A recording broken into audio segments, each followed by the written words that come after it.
Well, what's up again there, guys? Brian here at 3 Channel. Welcome to the next episode of People's Questions, episode 258.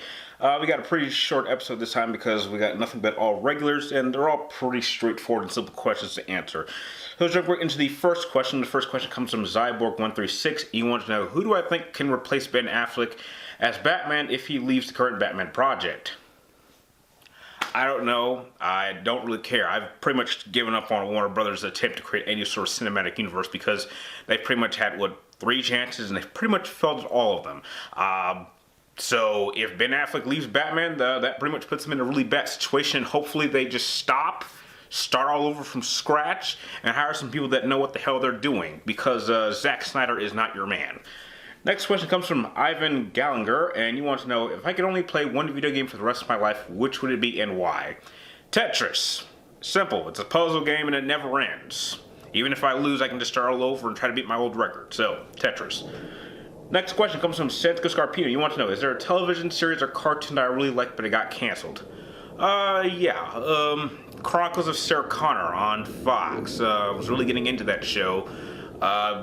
Kind of stupid how they ended it with Sarah Connor and John Connor going to the future.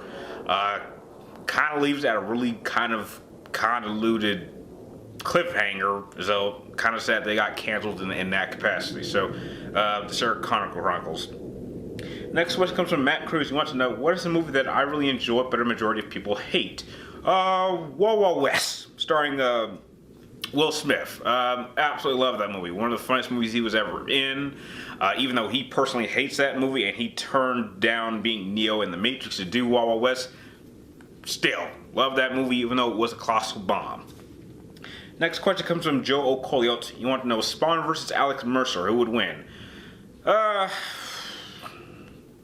If Spawn kept his distance and didn't let his head get cut off, I think Spawn would win. I mean, Alex Mercer would try to absorb Spawn, but I don't think that'll work because the only way you can really kill Spawn is to cut off his head. And I think that Spawn just has so many unique different powers that have all different functions. I think that might be a little bit much for Alex Mercer to handle. But I'd probably say Spawn 70%, Alex Mercer 30%.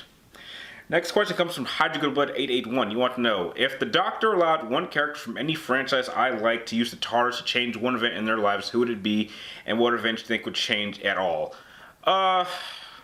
Cloud Strife. He would probably go back and stop Zack from being killed from the Shinra army. The reason he would do that, even though he would end up wiping himself out of existence, is that if Zack survives that battle, then him and Cloud would definitely make it to Midgard. Chances are Zack would probably join Avalanche after what is going on, and going on forward, you would have 2 giant Buster Sword-wielding badasses, and Aerith probably wouldn't have died, which would have changed the entire dynamic of the game. So, even though Cloud would wipe himself out of existence, or the current version that went back in time, I think he would probably do it just so he would have his best friend, and his best friend would be with Aerith, and get a whole new storyline. The next question comes from Matthew, Mr. M. Keller. You want to know, what is my favorite poster design from any video game? The movie style B poster for Metal Gear Solid 4, because I prefer video game posters that have like a movie style done to them, and as far as I know, Metal Gear Solid is the only franchise to ever do that, where they have, like, if you actually look at the poster here, it has like the little things you see at the bottom of actual theatrical movie posters. And I think that because Metal Gear Solid is so cinematic, I think that's the only real franchise that could pull it off. That's why that's my favorite poster. And the last question comes from Michael Beeland. You want to know, what is my personal most disappointing video game of all time? Oh, that's easy. That's Metal Gear Solid 5. Why? Because it really could have been something special.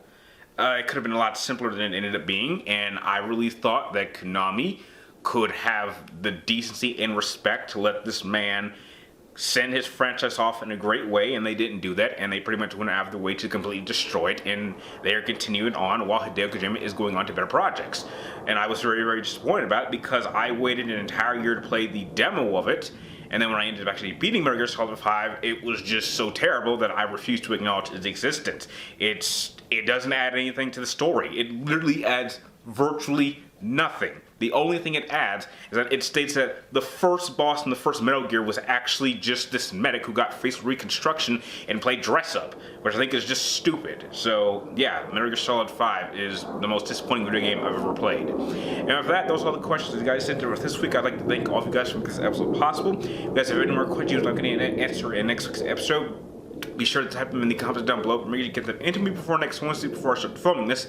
And like always, thank you guys for watching. You're awesome, and I will see you next time.